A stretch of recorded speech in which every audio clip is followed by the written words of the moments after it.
Quer aprender a programar e entrar no mercado com mais vagas disponíveis, mas com poucos profissionais? E melhor ainda, poder trabalhar de casa e ganhar em dólar? Confere o link na descrição. No Rock in Rio não era uma coisa como é, não era a cada 2 anos. Então, tinha um intervalo maior. Tinha um intervalo maior. Acho que não tinha Rock in Rio há 10 anos. Acho que o último tinha sido... 2001, sei lá. Peraí, deixa eu ver se eu entendo. Não, eu tô errado. Foi errado. Desculpa. Foi 2001. Foi 2001 e não tinha Rock in Rio desde 91. Não tinha Rock in Rio há 10 anos. Uhum. É isso. Deve E aí a gente tava no acústico. Tava fazendo a turnê do acústico. Tá estourado. E estourado, cara. E a gente tava tocando no norte. A gente tava no Maranhão. Tava em São Luís. E a gente tava vendo pela televisão as bandas tocando. E a gente vê o Carlinhos Brown. Você viu essa parada dele ser, tipo, vários papéis nele? Então, a gente... Da galera odiando. Nossa, você tava vendo ao vivo aquilo? A gente viu pela televisão aquilo. Mano. A gente viu pela TV e a gente não sabia não tinha entendido o que estava acontecendo. A gente falou, caraca, meu, que porra é essa? O que tá acontecendo? O que tá acontecendo com o coitado, cara? E a gente não tava longe da TV, tava num saguão do hotel, sacou? E a gente não conseguiu entender o que era. A gente falou, cara, meu, vão jogar na gente também. Uhum. Fudeu, a gente tá caminhando pro sacrifício, sabe? E a gente tava escalado para tocar numa noite, era o Red Hot Chili Peppers, uma banda chamada Deftones e uma outra banda chamada Silverchair, que eram todas bandas pesadas. Essas outras duas mais pesadas que o Red Hot. Então era uma noite porreta, cara. E a gente tava tocando violão, a gente tava indo tocar violão. Nossa. Só beleza. Cara, a gente viu ainda aquele negócio do Carlinhos Brown, a gente falou, cara, fudeu, meu, vão matar a gente, vão jogar lata na gente. E aí a gente fala, meu, e a gente tava tocando sentado ainda. Tava tocando ainda nas cadeiras. Ainda, Não é aquela parada, tipo... Não, ainda tava sentado, a gente falou, caraca, o show seguinte era em Fortaleza, a gente falou, meu, vamos tocar ao menos violão em pé. A gente não tocava 6 meses em pé, a gente fica em pé, todo mundo se estranha, nossa, que estranho tocar em pé, a gente não estava acostumado a tocar sentado, tínhamos nos acostumado. A gente fala, puta, mesmo assim isso não é suficiente, ninguém vai pegar no nosso pé, cara, precisamos fazer alguma coisa. Vamos fazer um ensaio no Rio, tocando guitarra, mesmo que seja guitarra limpa, antes do show, para ver se fica tudo certo. A gente chega um dia antes do Rock in Rio, no Rio, faz um ensaio com uma guitarra, um violão e uma guitarra. Dá bom? Fala, beleza, dá pra encarar assim. E mesmo assim, nervoso pra caraca, achando que, pô, é pesado pra caralho, todos tocando guitarra distorcida, barulhento pra caralho, a gente vai entrar tocando violão, meu, não vai dar certo isso, cara. E eu tentando me acalmar, falando, não, olha, meu, esse é o melhor momento da tua carreira. Você vendeu Milhões. centenas Tamo de milhares voando. de discos, estamos voando, meu. Não tem erro, mas mesmo assim você fica nervoso pra caraca. E todo mundo no camarim, a gente foi pro camarim. O camarim era num prédio do lado do palco, longe, você tinha que pegar uma van pra ir pro palco. E naquela noite foi o que é até hoje o recorde de público do festival. Não é onde é hoje. Era num outro lugar, cara. E naquela noite, cara, acho que vão 200 mil pessoas, cara. Mano! Que isso? É um dos maiores Você nem shows. enxerga as cabeças, né? É um dos maiores shows da história do Brasil. É muito grande. Como vocês ficaram sabendo disso aí nos bastidores? Rapaziada, Meu, 200 mil, era um vocês- barulho, Cara, imagina cara. 200 mil lá. Era um Eu não barulho, consigo velho. Era imaginar, muita mano. gente. Eu não consigo. Não, e não é onde é hoje. É o dobro do que tem lá hoje. De gente. Hoje já tem gente pra caraca. Uhum. É o dobro. Era muita gente, cara. Muita gente. Então você ouve, quando é tanta gente assim, o barulho que uma plateia dessas faz é inimaginável, cara. Cara, você fala, caraca, eu não tô crendo que eu vou ter que tocar violão pra essas pessoas. Era esse o meu receio. Sabe? Todo mundo no camarim, assim, Então, mordendo as unhas, sabe? então quando ele Morrendo. ficou sabendo 200 mil pessoas, ele falou, cara, 200 mil latadas vai ser 200 foda. mil latadas. E aí, Essas bandas estavam tocando antes ou vocês iam abrir? era intercalado. Aí bate na porta do camarim A gente fala, quem vai bater na porta do nosso camarim aqui agora, essa hora? A gente tá para subir no palco. E aí, fala, quem é? Fala, olha, é um médium chamado Thomas Green Morton. Vocês não vão lembrar desse nome, cara. Não. Esse cara era chama médium? É, né? Os caras que dizem que tem poderes psíquicos. Acho que é. Chama, Deve ser. é isso que chama. Tá. Esse cara, ele alcançou alguma fama por volta dessa época, na virada do milênio. Ele depois foi desmascarado pelo Fantástico. O Fantástico gravou, filmou quais eram os truques que ele fazia. Mas ele dizia que ele transpirava perfume, que ele conseguia mudar os metais, sacou? Que ele conseguia entortar metal. Eu sei. Ele dizia que ele tinha vários diferentes poderes, ele dizia que ele tinha. Tudo isso foi provado que era farsa, sabe? Alguns poucos anos depois. Mas naquela época tinha um monte de gente que levava fé. Eu sempre achei que era esquisitaço o que ele estava dizendo. Mas esse sujeito vai e bate na porta do nosso camarim. Nossa, do nada. Do nada, a gente fala, o que esse cara tá fazendo aqui, meu? Não, pelo amor de Deus, vai encher nosso saco, ele vai querer fazer alguma pregação esotérica, bizarra. Deixa o cara pra Já fora. tá nervoso. Já tá nervoso, já tá saca? foda E aí alguém fala, não, deixa o cara entrar. Ele é divertido. E aí ele entra no nosso camarim. E aí ele vira... Fala, amigos, reúnam-se numa roda. Olha, eu não sei porquê. Tava todo mundo tão nervoso. Que se vocês se reuniram numa roda. Que todo mundo se reuniu na roda e ficamos esperando ele começar alguma groselha. Pode crer, sacou? Uma groselha de hippie, de alguma energia cósmica que estaria se materializando com as mãos dele, né? E aí, ele fala, ok. E fica quieto. Oxe. E aí? E aí todo mundo se acalma. Eu não sei se era a intenção dele, eu não sei o que aconteceu. Mas na real, ele não usou nenhum poder não saiu perfume. Extraterrestre, não exalou perfume, não transmutou água em vinho, não fez nada disso. Ele só ficou quieto. Mas... eu sou obrigado a reconhecer que era isso que o Capital precisava naquele momento. Calma. Caralho, mano, que Aí doido. todo mundo se acalmou. E a gente entra na van. Todo mundo mais calmo pra ir pra... Ele não mais com vocês. Não, aí ele sai do camarim, vira essa página desse sujeito. A gente Vocês vai... na van ficou tipo, caralho, que porra. Todo Esse é o cara, pega ele. todo camarim ele tem que estar pra acalmar nós. Não, velho, aí quando tá todo mundo calmo, a gente tá indo porque a gente precisava da van pra ir do camarim pro palco. Quando a gente tá saindo da van pra ir pro palco, o Feio, o batera do Capital, fecha a van no dedão dele. Bem! Nossa, mano! Aí a gente fala, cara, não pode ser, meu. O cara acabou de tranquilizar todo mundo. O baterista quebrou o dedo. Como é que vai fazer, caralho? O que aconteceu? E aí, na real, tinha um primeiro socorros ali debaixo do palco. Esparadrapou o dedo. Foi o dedão? Dedão. Puta que pariu, mano. Segura Aí esparadrapou o dedão. E a gente foi pro palco tocar. E, velho, esse show foi algo que, olha, se tem um show que é um divisor de águas na nossa vida, é esse. Porque eu acho que o Rock in Rio o Rock in Rio é como se fosse uma lupa. Se você tá num bom momento, você vai ser amplificado. Se a lupa tiver ao contrário e você estiver meio tropeçando, você encolhe depois de sair dali, sacou? Ele tem esse poder ou de te aumentar ou de te diminuir, sabe? E o Capital saiu dali muito maior do que entrou. A gente começou tocando nosso violãozinho, calminho, Receoso, pequenininho, pisando em ovos. Tipo, desculpa, gente, olha, a gente tá aqui sem... É o nosso trabalho humilde. A gente, na humildade, a gente não tem cenário, a gente não tem nada. Velho, o troço veio abaixo, eles cantaram do começo ao fim. Eu queria ver as imagens disso, que eu não tenho. Se é que alguém tem.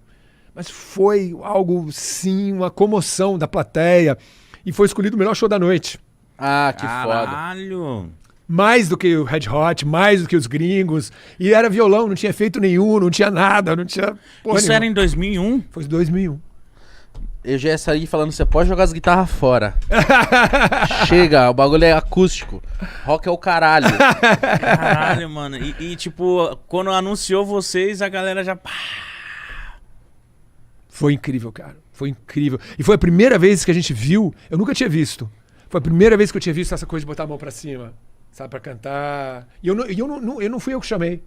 Foi espontâneo, as pessoas botaram a mão pra cima. É muito louco que no festival a galera já tá pra isso também, né? Sim, É muito foda. Sim, mas hoje todo mundo põe a mão pra cima, canta, né? Foi tipo a primeira vez que você viu, né, essa parada. A primeira vez que eu vi, eu nunca tinha visto. E eu não falei pra galera pôr a mão pra cima. Sim. Foi espontâneo. Uma hora eu olhei pra baixo, tava todo mundo com a mão pra cima, sem que eu abrisse a boca. Só sentindo a música, né, mano? Foi muito esse doido. Esse foi o Essa show foi a mais vibe. foda. Essa foi a vibe, foi... Acho que dá vontade nem de acabar a porra do show. É, mano. Que Vamos nada, ficar meu. Quando aqui. acaba, você tá andando nas nuvens. O Capital vem de uma... Tem uma banda de punk rock de Brasília dessa fase, que é antes do Capital e antes da Legião, chamado Aborto Elétrico. O Aborto Elétrico, lá em Brasília, é de 79, 80, 81, mais ou menos. Ainda é o regime militar ainda, sacou? E eles pediam, para você tocar em Brasília, você tinha que pedir uma autorização pro governo, para censura, na real. Nossa, ainda mais em Brasília, né? Mano. E aí eles pediam para ver o repertório, manda pra gente as letras para ver se vocês podem tocar. Eles não queriam só os nomes da música, eles queriam o que falava nas músicas. Qual era o texto. No- E aí, mas o repertório Nossa, desse Aborto Elétrico acabou sendo gravado anos mais tarde pelo Capital, pela Legião e alguma coisa pelos Paralamas. Então, porra, que país é esse? É de aborto elétrico? É do Aborto Elétrico. Que país é esse? Veraneio Vascaína, que o Capital gravou. Geração Coca-Cola, Conexão Amazônica, várias músicas que se tornaram conhecidas pra caraca mais tarde eram do Aborto Elétrico. Mandava essas letras todas pra censura e a censura falava, velho, que porra é essa? Não vai rolar. Não vai rolar, vem aqui dar explicação. Ah, Sacou? então não era só uma coisa de tipo assim, pô, Dinho, ó, vocês não vão cantar. Era uma coisa de tipo assim, ô mano, o que vocês estão querendo cantar? Vem aqui. Então, Tinha uma conversa, né? pois é, mas o regime militar já estava nas últimas. Já era Figueiredo, eu acho. Acho que já era Figueiredo. Tava Então, mais frouxo? já estava começando a falar de abertura já há alguns anos, embora fosse um general o presidente do Brasil ainda, sacou? Então, os caras chamavam você para prestar um esclarecimento, né, no Ministério da Justiça, você não ia. E não é que alguém ia bater na tua porta, sacou? Não acontecia mais isso. Ninguém só falava, foda-se, não vou aparecer, e ficava por isso mesmo. Mas mesmo assim, aí põe alguns anos para frente, em 86, 5 anos mais tarde, quando o Capital vai gravar o primeiro disco, a gente inclui uma dessas músicas do Aborto Elétrico, a gente inclui uma música sobre a polícia, chamada Veraneio Vascaína. Que é assim, cuidado pessoal, lá bem-vindo a Veraneio, toda pintada de preto, branco, cinza e vermelho, com números do lado e dentro 2 ou 3 tarados, assassinos armados, uniformizados. Nossa, mano. Essa música acaba censurada também. E olha que já era... Porra, se vacilar, acho que já era Sarney, sacou? Mas eles falam, vocês não podem gravar isso. Caralho. E aí rola uma queda de braços, os caras tentam vetar. A gente fala, pô, a gente entra com o advogado e eles, no primeiro momento, eles querem tirar a música do disco, depois eles querem riscar o disco. E no final das contas, o que acaba rolando é que o disco sai lacrado, com plástico por cima da capa, e uma tarja escrito proibido para menores de 18 anos. Nossa! Mano. Tipo filme pornô e locadora. Pode crer, com a nossa. camisinha ainda por cima. Sabe? aí, velho, aí a gente faz toda a campanha de divulgação do disco, falando, olha, se você não tem 18 anos, peça pro seu irmão mais velho comprar. Sacou? A gente usa a parada que eles tinham feito Vocês dão uma burlada. pô, Mano, e não despertou uma curiosidade, não? lógico, vendeu muito mais. O tiro saiu pela culatra, sacou? Né? Mas eu tô contando essa história toda, cara, pra você ver qual era o clima da minha geração de bandas, tanto do Nando também, do Ira, dos Inocentes, dos Ratos. Tava todo mundo aqui em São Paulo, ou no Rio, ou em outros lugares do Brasil, e tava todo mundo tendo dificuldades de gravar no começo dos anos 80. Tava todo mundo mais ou menos na mesma vibe, na mesma onda. Passando todo mundo o mesmo perrengue. passando pelo mesmo perrengue. Eu não sei qual teria que perguntar depois se o povo do hip hop estava passando por um perrengue, das bandas mais antigas de hip hop, se eles também estavam passando por um perrengue desses. Porque eu acho que os Racionais já estavam gravando também nessa época. Eu não sei de quando é o primeiro dos Racionais, você sabe? Racionais, eu acho que é 8-9. O primeiro? É. Porque eles fizeram 30 anos de carreira em 2019, né? Se não me engano. Acho que é de 8 ou 9. Ah, tá, então é um pouco mais tarde. Porque eu não sei como é que é o começo do hip hop. Eu não sei se vem um pouco depois. Eu acho que o comecinho deve ser, tipo, mesmo... Acho que meio que na mesma época, assim. Mas eu acho que vem um pouquinho depois, pelo menos a ascensão vem depois. Eu acho que sim, porque mesmo lá na gringa, acho que é um pouco depois. Acho que Run DMC, essas primeiras coisas mais bombadas de hip hop, mais pra segunda metade dos anos 80, eu acho, cara. Eu acho que é. Acho que deve ser isso também.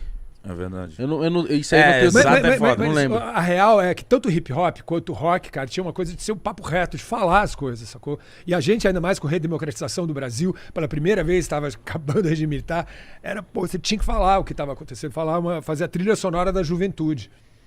E isso tinha em comum com o hip hop. Sacou? A urgência, a necessidade de falar as coisas como elas eram, de fazer a trilha sonora da adolescência.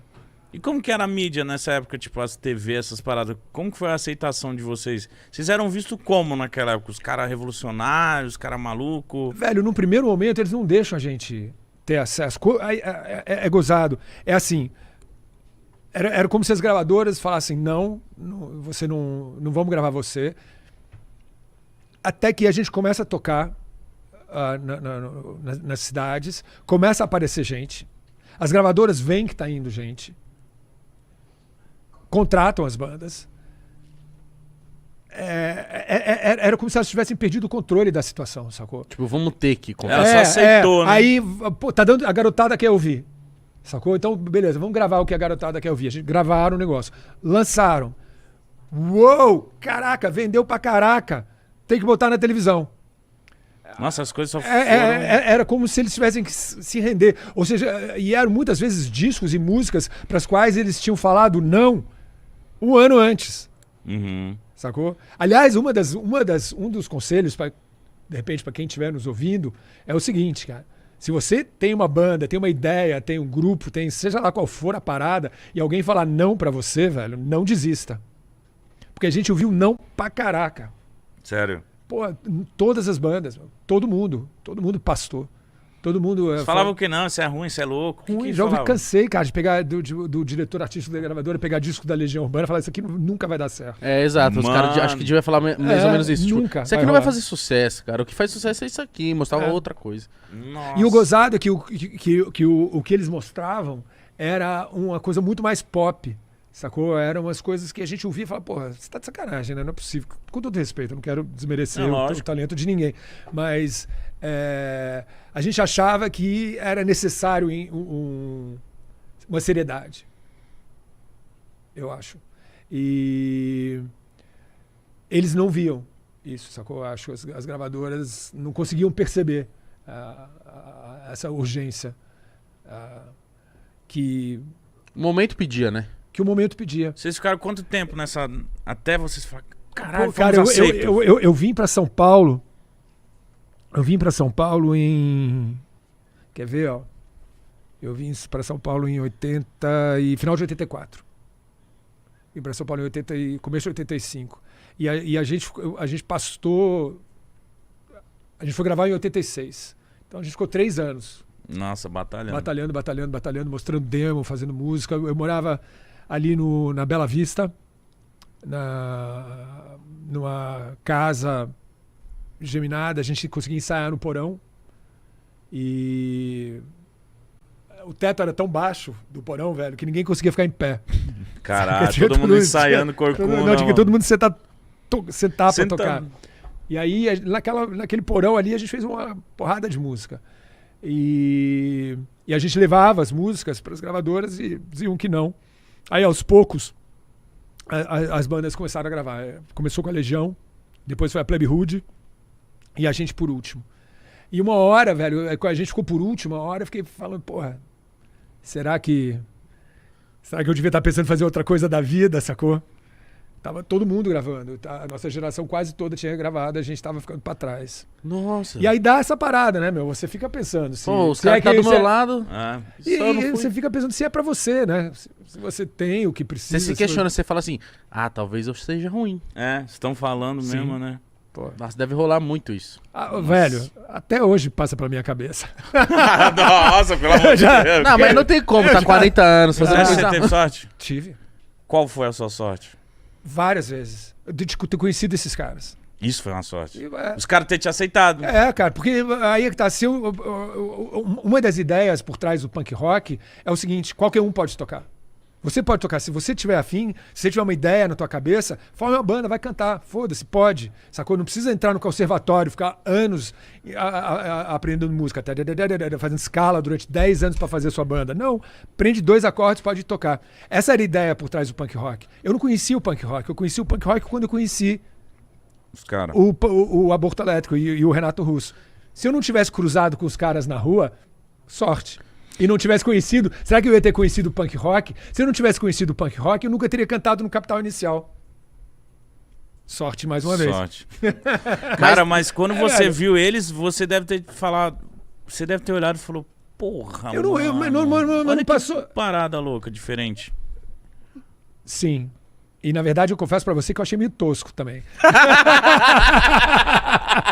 Por isso que ele deu esse sim, ele pensou, ele falou, Não, cara, porque você imagina, velho, era assim, era guitarra, baixo, voz, tudo ligado em um amplificador só no meio da rua, a bateria na calçada, uma bagunça. em frente a uma lanchonete. Era isso quando eu vi pela primeira vez, cara. Era uma puta de um barulho, cacofonia, cara, Nossa, zoeira. os caras deviam odiar. Meu, era ruim pra caralho, mas você via ali, você falava, uou, aqui tem alguma coisa.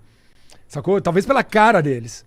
Sabe? Mas e depois quando você vai, eu fui prestar atenção, falar, uou, olha essas letras. Porra, e a Olha que legal. vontade de ir pra rua, de estar lá, botar a cara pra bater também, mano. Nossa, crer. mano, Isso não é fácil. Você viu o puro do puro, Mas, o começo velho, do negócio. esse foi só uma das vezes que eu tive sorte, cara. Várias outras vezes. Se for olhar pra sua vida pra trás depois, quantas vezes você não foi favorecido, sabe, por uma situação que te favoreceu, né, que as coisas caíram bem pra você. E eu acho que pra muita gente que fica pelo caminho, a história acaba sendo essa. Gente muito talentosa. Eu já vi muita gente que canta bem, toca bem, escreve bem e, no entanto, patina. E você vê o contrário também, sabe? Muitas vezes você vê gente que você nem vê tanto talento assim, no entanto, a coisa tá bombando. Você fala, como isso pode ter acontecido? Sabe? É verdade. É uma aceitação do público. Às vezes, mano, tem cantores que como a gente conhece muito a galera do rap, do trap, que eles estão ali tentando muito, mas os caras são muito bons. E a gente fica... E ainda não deslanchou. Porque, mano, eu escuto esse cara. Às vezes falta uma oportunidade de alguém maior mostrar, de alguém chegar e apadrinhar. Ou cair no gosto do público mesmo. Que eu acho que é o mais hora difícil. vai, mas eu já vi muito. Você deve ter visto muito Eu vi muito, longo tempo. Muito, muito. Eu erro com frequência, cara, assim, meus prognósticos de ver algo assim, ver uma banda, ou ver um artista, falar, uau, olha esse cara, olha quanto esse cara canta, olha as coisas que ele escreve, mas esse cara que vai detonar. Aí eu pegava, levava pra gravadora, falava, uau, esse é o cara. Esse é o cara, e acabava não dando em nada. Caralho. Ninguém se interessava. Mas é normal. Eu quero saber que quando você conhece o pessoal do Aborto Elétrico, você já fica muito amigo do Renato rápido ou demora? Olha, acho que rola uma situação meio de, sei lá, de subordinação. Eu era muito mais moleque. Eu tinha 16 anos, ele tinha 20. Então, aos olhos de quem tem 16 anos, eu olhava pra ele, pra mim ele era um adulto. Sim. Sabe, eu não sei como é que ele me via, ele devia me olhar e achar a gente meio moleque.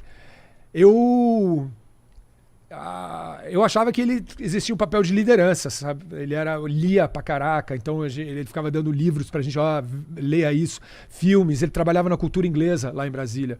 E então era onde chegavam os jornais com o que estava acontecendo fora do Brasil, de bandas. A gente ia pra lá pra saber quais eram as últimas novidades, o que a gente devia estar ouvindo, se alguém fosse pra gringa, pedir pra trazer pra gente algum disco, alguma banda.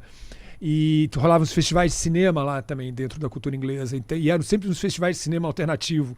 Então era um cinema alemão, cinema italiano, cinema francês.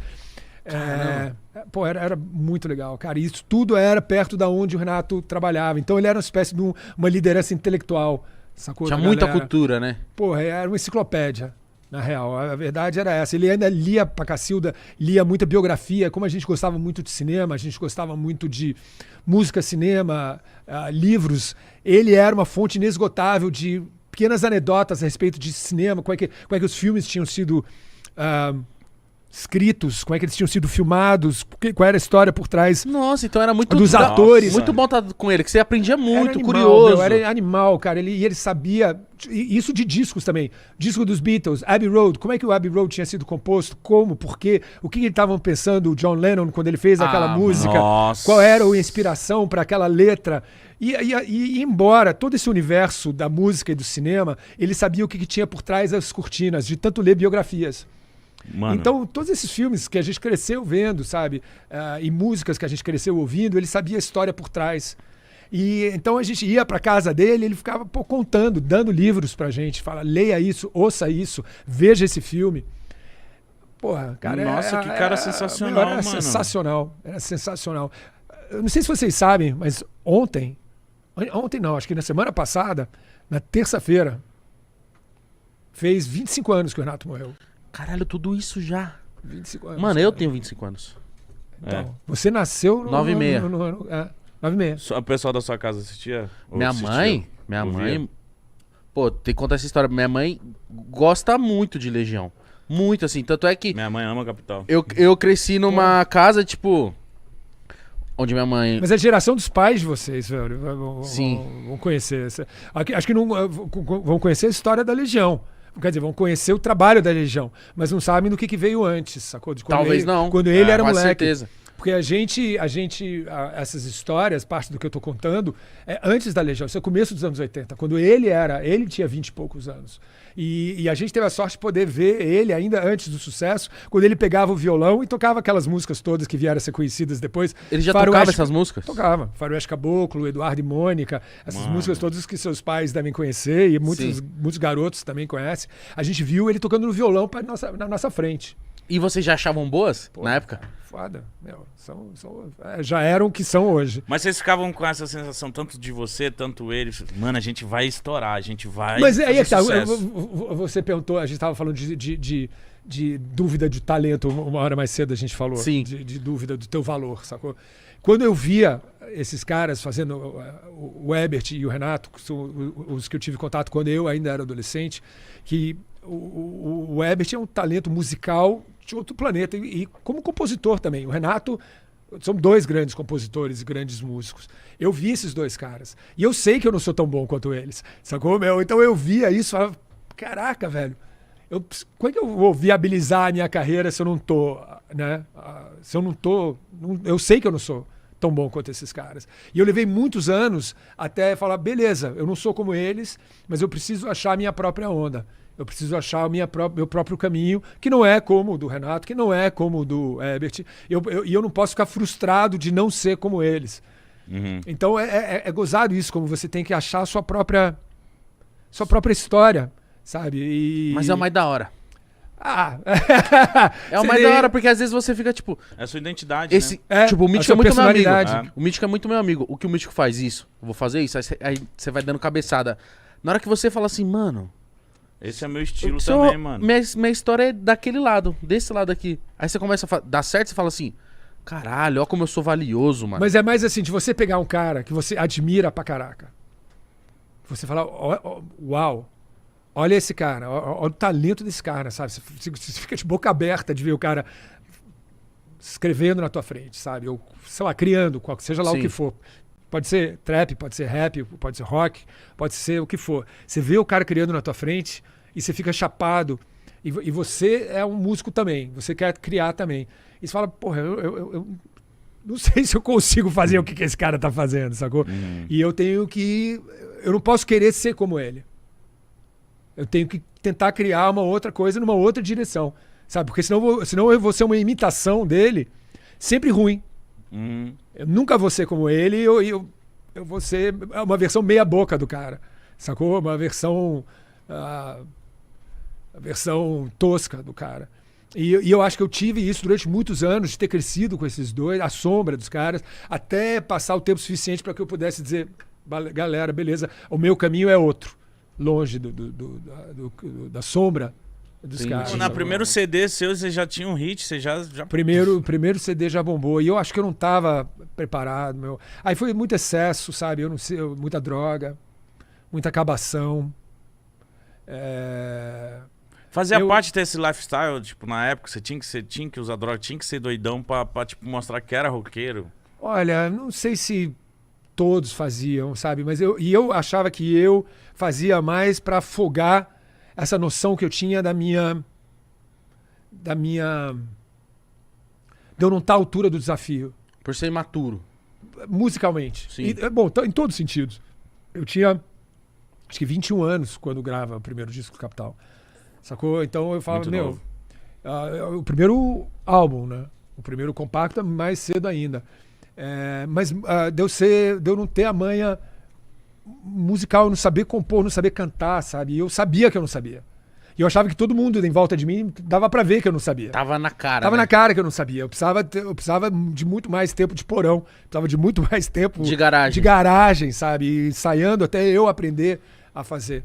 Então eu acho que talvez dessa frustração de eu saber das minhas próprias limitações, que talvez isso tenha me levado a tentar afogar as minhas mágoas, sabe? De tentar, sei lá, de uma anestesia, sabe? Quase. Ou fazendo isso se sentir um cara pica. Foda. Talvez também, sabe? Mas eu acho que as drogas estavam ligadas à minha percepção de mim mesmo, sabe? Da minha noção das minhas próprias limitações, sabe? De eu estar perfeitamente ligado. Eu estava a par, eu sabia qual era dos meus limites, saca? E eu acho que os excessos estavam todos ligados a isso. E foi preciso anos, sabe, de aprendizado até eu falar, beleza, agora eu sou o senhor do meu destino, sabe? Eu sei o que eu estou fazendo, eu sei compor, eu sei cantar, eu sei dar show, sabe? Foi preciso fazer como se fosse espiar os meus demônios em público. Nossa. Sabe? Assim, mano. levar isso na frente de todo mundo, falar, galera, porra, eu sei que eu sei que eu tenho muito para aprender ainda. Era meio isso. E eu acho que, sabe, cara, aí eu saio do Capital em 93, que também o Capital acaba virando uma descida pro inferno, sabe? Começa a ficar cada vez pior, excessos. Por quê? Excessos. Tava sem limite. Porque tava tudo muito fácil, você estava ganhando muita grana. O que que é? Você estava muito famoso, era muita coisa acontecendo. Cara. Muita coisa acontecendo ao mesmo tempo, cara. Muitos excessos, muitos... eu lembro disso, cara. Um período como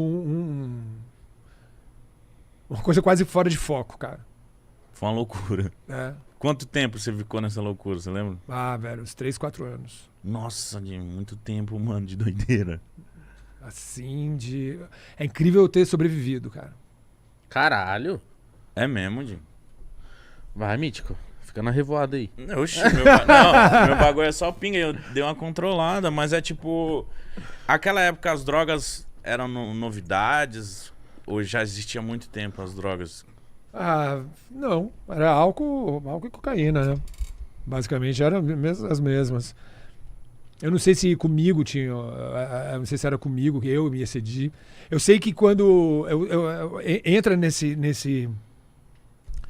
bola de neve, de acabação, sabe? Cada vez pior, cada vez mais intenso. Até que chega uma hora, no começo dos anos 90, eu falo, eu tenho que sair do Capital. Tenho que parar com isso aqui.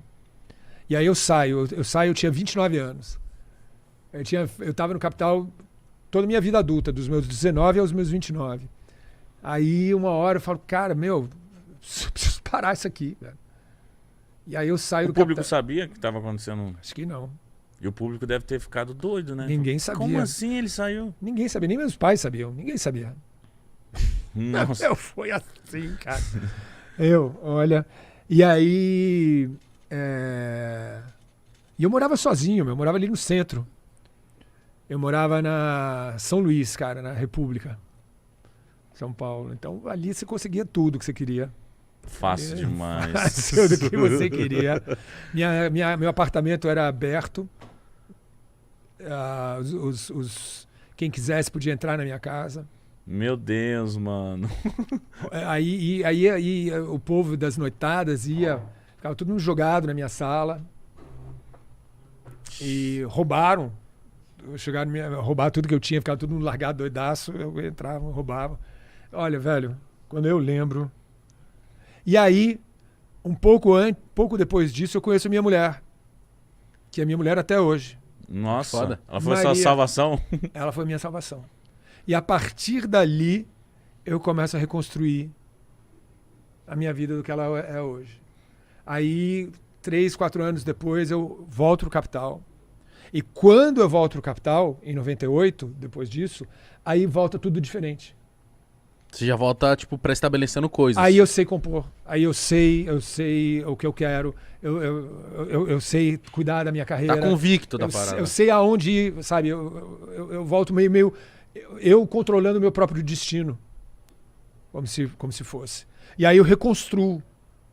Era como se eu tivesse... A impressão que eu tenho hoje, isso foi em 98, foi há 23 anos atrás. Era como se eu tivesse reconstruído o Capital das cinzas. Uma coisa que eu olho em volta, cara, que eu tenho o privilégio de ter contato com gente muito talentosa, sabe? De ver muito de perto o processo de criação e do próprio Renato, sabe? Esse é um cara com que eu convivi muito quando eu era adolescente, sabe? De ver o cara escrever na minha frente, de ver os ensaios. Eu ia para os ensaios Aborto Elétrico, eu via as primeiras coisas da Legião Urbana, sabe? E eu cresci com o Herbert Viana também, dos Paralamas. Eu vi esses caras quando eu era moleque. Eu tinha 13, 14. Mas qual que era a ponte? Vocês que tinham banda, vocês se achavam e queriam se juntar? Velho, Brasília era muito pequeno. Então eu morava na quadra ao lado do Herbert.